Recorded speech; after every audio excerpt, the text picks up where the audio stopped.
نہیں کر رہا، جذبات کا، میرے جذبات سنیں، دل کے پھپولے جل رہے ہیں حسینے کے داغ سے، اللہ کی قسم روح کی گہرائی سے بات کر رہا ہوں، وہ بات کر رہا ہوں جو سینہ کہہ رہا ہے کہ پھٹ جائے اور کہنا نہ پڑے۔ قرآن و حدیث پڑھتے ہیں اور پھر اپنا حال دیکھتے ہیں تو لگتا یہ ہے کہ عذاب قریب آ گیا ہے، لگتا ہے بچے چھوٹے چھوٹے روتے ہیں آ کے، کہتے ہیں حضرت جی ہم نے نہیں یاد کرنا قرآن پاک، فلانے آدمی کے گھر میں ختم پڑھنے گئے تھے، وہ کہتا تھا جی کدی خیر نہیں۔ قرآن کا بچہ، قرآن کا حافظ قاری، مدینے والے محبوب نے فرمایا ہے اس کے پیروں کے نیچے فرشتے پر بچھاتے ہیں۔ ایک دنیا دار کے دروازے پہ سویرے 10 بجے جا کے بیٹھتا ہے، وہ کہتا ہے میرے گھر بھیجو قرآن شریف پڑھانا ہے، 10 بجے بچہ بیٹھتا ہے، اور زور کا وقت ہو گیا تو کہتا ہے لائن میں لگ جاؤ تمہیں روٹی دینی ہے، لائن میں لگ جاؤ۔ حیا نہیں آتی؟ یہ رسول اللہ کا دین ہے، یہ نبی پاک کا دین۔ بھکاریوں کی طرح مدارس کے طلباء مانگتے پھرتے ہیں، جو تمہیں دین سکھاتے، تمہیں رسول اللہ کا فرمان سکھاتے، وہ بھکاری بنا دیے تم نے، اور وہ عیاش اور فحاش جو لوٹ کے روٹی کھانے والے، ان کو سربراہ بنا لیا۔ خیال آنا چاہیے، حیا آنی چاہیے۔ پر میں بچوں سے کہتا ہوں کہ بیٹا وہ عزت نہ دیکھو جو تمہیں دنیا دار دیتے ہیں، وہ والی عزت دیکھو جو تمہیں آمنہ کے لال نے عطا فرمائی ہے۔ میرے رسول پاک نے فرمایا کوئی کسی کا سجادہ نشین، العلماء وراثت الانبیاء، فرمایا جسے دین کا علم دیا وہ محمد عربی کا سجادہ نشین ہے، وہ میرا وارث ہے۔ ہمیں کیا ضرورت ہے کسی کی جانب دیکھنے کی؟ خدا را ہم لوگوں کو دین سے دور کر رہے ہیں، مدارس بے آباد، گناہ پہ فخر، جعلی پیروں کے جعلی بیٹے بڑی بڑی بلڈنگوں پہ فخر کرتے ہیں، 1-1 کروڑ کی گاڑی میں بیٹھتے ہیں۔ مدارس کے بچے بیچارے نعت خان تماشا لگا کے کسی گلوکار سے سور سیدھی کر کے آئے، اتنی سی اس نے داڑھی رکھی ہوئی، حیا نہیں، شرم نہیں، تماشا نہیں، اس نے لگایا ہوا ہے، اور وہ روز 10,000 20,000 40,000 لے کے جا رہا ہے۔ اور مدرسے کا طالب علم وہ دیکھتا رہتا ہے کہ گرمی آئی ہیں تو کہیں سے کپڑے بھی آئیں گے کہ نہیں، وہ دیکھتا رہتا ہے کہ سردی آئی ہیں، کوئی پوچھے گا بھی نہیں۔ اور امیر لوگ، کبیر لوگ آ کے پوچھتے ہیں، کہتے ہیں صاحب کل آ جے بچے، ابا جی فوت ہو گئے، ان پہ ختم شریف پڑھنا ہے۔ ہم گناہ کرتے ہیں اور گناہ پہ فخر کرتے ہیں، ہم نے لوگوں کو دین سے دور کر دیا۔ اپنے اندر تقوی پیدا کریں، اور اگر کبھی غلطی ہو جائے تو احساس پیدا کریں، گناہ پہ فخر نہ کریں۔ کتنا بڑا یہ جرم ہے دین کے علماء کی توہین کرنا۔ اعلانیہ ہوتا ہے، مجلسوں اور محفلوں میں ہوتا ہے، جگہ جگہ بیٹھ کے لوگ یہ غیبت کرتے ہیں، اس سے بچیں، آگے بڑھیں۔ ایک بہت بڑا جرم اور ہوتا ہے ہمارے زمانے میں، وہ ہے مذاق اڑانا کسی کا رنگ اگر کالا ہے تو کس نے بنایا ہے؟ اونچا بولے، کس نے بنایا ہے؟ قد چھوٹا ہے تو کس نے بنایا ہے؟ رشتہ دیکھنے آیا ہے بیٹے کا باپ ہے تو سمجھتا ہے کہ شاید میں فرعون بن گیا ہوں، رشتہ دیکھنے آیا ہے، کہتا ہے سارا کچھ ٹھیک ہے، شرافت بھی ہے، نفاست بھی ہے، بچی کا قد چھوٹا ہے، تجھے خیال نہیں آتا؟ تو اللہ سے نہیں ڈرتا؟ تو انچی ٹیپ لے کے پھر رہا ہے، تجھے احساس ہی نہیں بیٹیاں کیا ہوتی ہیں، تجھے خبر ہی نہیں بیٹی کتنے بڑے درجے کا نام ہے۔ حضرت مالک بن دینار فرماتے ہیں میں توبہ کرنے سے پہلے بہت بڑا شرابی تھا، میری 2 سال کی بیٹی تھی، میں شراب پینے لگتا تھا تو میری شراب گرا دیتی تھی، کہتی ابا میں تجھے گناہ نہیں کرنے دوں گی۔ 2 سال کی بیٹی، فرماتے میری بد نصیبی دیکھو میری بیٹی فوت ہو گئی۔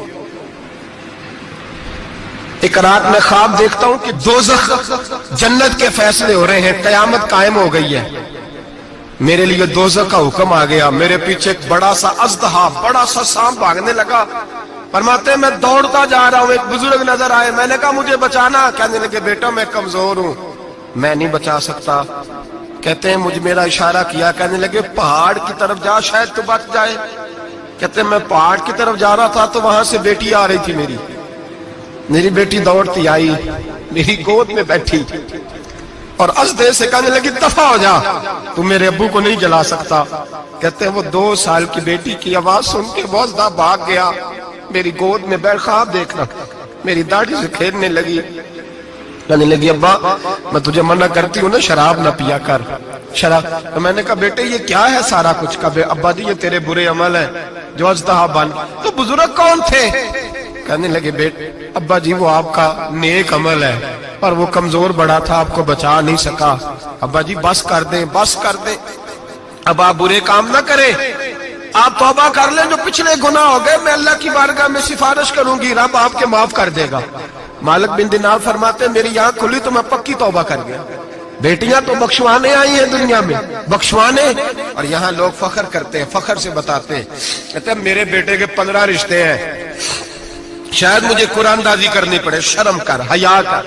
لوگیوں کی بیٹیوں کے بارے میں اس طرح کے انداز اختیار کرتا ہے، تو گناہ کرتا ہے پھر اس پر تو پھولتا نہیں سماتا، اس پر تو پھر تجھے حیا نہیں آتی۔ لوگ ٹیس کرتے ہیں، میں نے دیکھا ہے، بہن کے بھائی کو تکلیف دیتے ہیں، بیٹی کے باپ کو تکلیف دیتے ہیں، اذیت پہنچاتے ہیں۔ ڈرنا چاہیے، رب گناہ کرتے ہو پھر فخر بھی کرتے ہو، شرم آنی چاہیے۔ مذاق اڑاتے ہیں لوگ، غریب کا، کالے کا، چھوٹے قد والے مذاق اڑاتے ہیں۔ میرے رسول پاک سید عالم صلی اللہ علیہ وسلم کی حدیث ہے ابو داؤد شریف میں، حضور ایک صحابی جہاد پہ تھے، کہتے ہیں ایک جگہ پڑاؤ کیا، ایک صحابی سو رہے تھے، دوسرا آیا تو اس نے اس کے اوپر رسی پھینکی، وہ ڈر کے اٹھے، ہائے کیا ہو گیا، رسی پھینکی، ڈر کے اٹھے، انہوں نے سمجھا سانپ آ گیا ہے۔ فرماتے ہیں نبی پاک دیکھ رہے تھے، حضور قریب ہے، فرمایا خبردار، مسلمان کو ڈرانا حرام ہے۔ حضور میں مذاق کر رہا تھا، فرمایا تو حرام فعل کر رہا تھا، خبردار یہ کام کیا تھا۔ میرے حبیب پاک علیہ السلام نے فرمایا جو دنیا میں لوگوں کا مذاق اڑاتا تھا، مذاق اڑاتا تھا، جس کا رنگ کالا ہے اس کا اللہ نے بنایا ہے، قد چھوٹا ہے تو اللہ نے بنایا ہے۔ اور یہ یاد رکھیں، یہ سب سے زیادہ برے وہ لوگ نہیں جو برادری پہ فخر کرتے ہیں، جو برادری پہ فخر کرتے ہیں برے ہیں پر زیادہ نہیں، سن لو اور یاد رکھو، برا وہ ہے جو اپنی برادری کو چھوٹا سمجھتا ہے۔ تو نے اپنے آپ کو کیسا چھوٹا سمجھ لیا؟ تجھے پتا نہیں تو خدا کا بندہ ہے، محمد عربی کا نوکر ہے، کنتم خیر امت، تو سب سے زیادہ شان والا ہے۔ برا وہ ہے جو اپنی برادری کو چھوٹا سمجھے، جو اونچا سمجھے وہ تو خیر برا ہے ہی، تو برا ہے جو اپنے آپ کو چھوٹا سمجھ رہا ہے، تو چھوٹا سمجھتا ہے۔ جب رب کریم نے بلانے میں فرق نہیں کیا، جب رسول اللہ نے نوازنے میں فرق نہیں کیا، جب جنت میں اللہ نے علیحدہ علیحدہ کیٹاگری نہیں بنائی کہ امیر یہاں، غریب ادھر، چودھری ادھر، چھوٹے، تو اپنے آپ کو چھوٹا کیوں سمجھتا ہے؟ ناز کیا کر اس بات کا کہ مجھے اللہ نے اپنے معبود کی غلامی عطا فرمائی ہے۔ تو زیادہ بڑا مجرم ہے اگر تو اپنے آپ کو چھوٹا جانتا ہے، زیادہ مجرم ہے، احساس کمتری والا زیادہ ظالم ہے، یہ یاد رکھ لو اور سمجھیں میری بات کو اور غور کریں۔ مذاق کرتے ہیں لوگ، او فلانی برادری کا میرے سامنے بات کرے گا، فلانی برادری، اور پھر تکبر بھی کرتے ہیں۔ میرے نبی پاک علیہ السلام نے فرمایا قیامت کے دن ایک آدمی کے لیے جنت کا دروازہ کھولا جائے گا، وہ دوڑتا ہوا جنت کی طرف جائے گا، جب دروازے کے قریب پہنچے گا تو دروازہ بند کر دیا جائے گا، وہ پھر آئے گا، پھر کہا جائے گا آجا جنت میں، پھر دوڑے گا، پھر جنت کے قریب جائے گا، پھر وہ دروازہ بند ہو جائے گا، پھر مایوس ہو کے آئے گا، پھر کہا جائے گا واپس آ، کھل گیا دروازہ، کئی بار آئے گا، کئی بار جائے گا، روئے گا، تڑپے گا، پریشان ہوگا، فرشتے سے کہے گا یہ میرے ساتھ کیا ہو رہا ہے؟ تو وہ فرشتہ کہے گا وہی ہو رہا ہے جو دنیا میں تو اللہ کے بندوں کے ساتھ کرتا تھا، تو لوگوں کے مذاق اڑاتا تھا۔ جوان اس کو کہتے ہیں جو پھپتیاں زیادہ کسے، جگتیں زیادہ کرے، بوڑھوں کا مذاق اڑائے، بیماروں کا مذاق اڑائے، غریبوں کا مذاق اڑائے، کسی کے پھٹے کپڑے دیکھ کے پھپتی کسے، وہ سمجھدار ہے۔ یہ گناہ کرنا پھر اس پہ پھولنا بھی۔ میرے نبی کریم علیہ الصلوۃ والسلام نے فرمایا رب کریم کے فرشتے کہیں گے تو بندوں کے ساتھ ایسا کرتا تھا، آج تیرے ساتھ ایسا ہوگا۔ میرے نبی رحمت سید عالم علیہ السلام کے غلام، میرے بھائیوں بہت زیادہ نہیں کرتے لوگ آج مذاق، بڑا ظلم نہیں کرتے، تکلیف نہیں دیتے؟ میں نے بوڑھوں کو روتے دیکھا ہے، میں نے غریبوں کو روتے دیکھا ہے، میں نے مسکینوں کو روتے دیکھا ہے، بیماروں کو تڑپتے دیکھا ہے، میں نے دیکھا ہے لوگوں کو تکلیف میں، لوگوں کو دکھ میں دیکھ کے مذاق اڑاتے۔ میرے حبیب پاک علیہ السلام کے صحابی ہیں حضرت عبداللہ ابن عمر فرماتے ہیں میں حج کے لیے جا رہا تھا، محدث ابن جوزی نے لکھا ہے، فرماتے ہیں رستے میں ایک جگہ میں نے پڑاؤ کرنا چاہا، علاقہ بڑا چٹیل تھا، بڑا سخت تھا، میرا ارادہ بنا کہ میں، اور لوگ مذاق پہ فخر کرتے نہیں، بعد میں آ کے سناتے نہیں میں نے یہ کیا، آج اس گناہ پر فخر نہیں کیا جاتا۔ حضرت موسیٰ علیہ السلام سے بنی اسرائیل والے کہنے لگے کہ لگتا ہے آپ ہمارے ساتھ مذاق کر رہے ہیں، تو آپ فرمانے لگے اعوذ باللہ ان اکون من الجاہلین، میں پناہ مانگتا ہوں کہ میں جاہلوں میں سے ہو جاؤں۔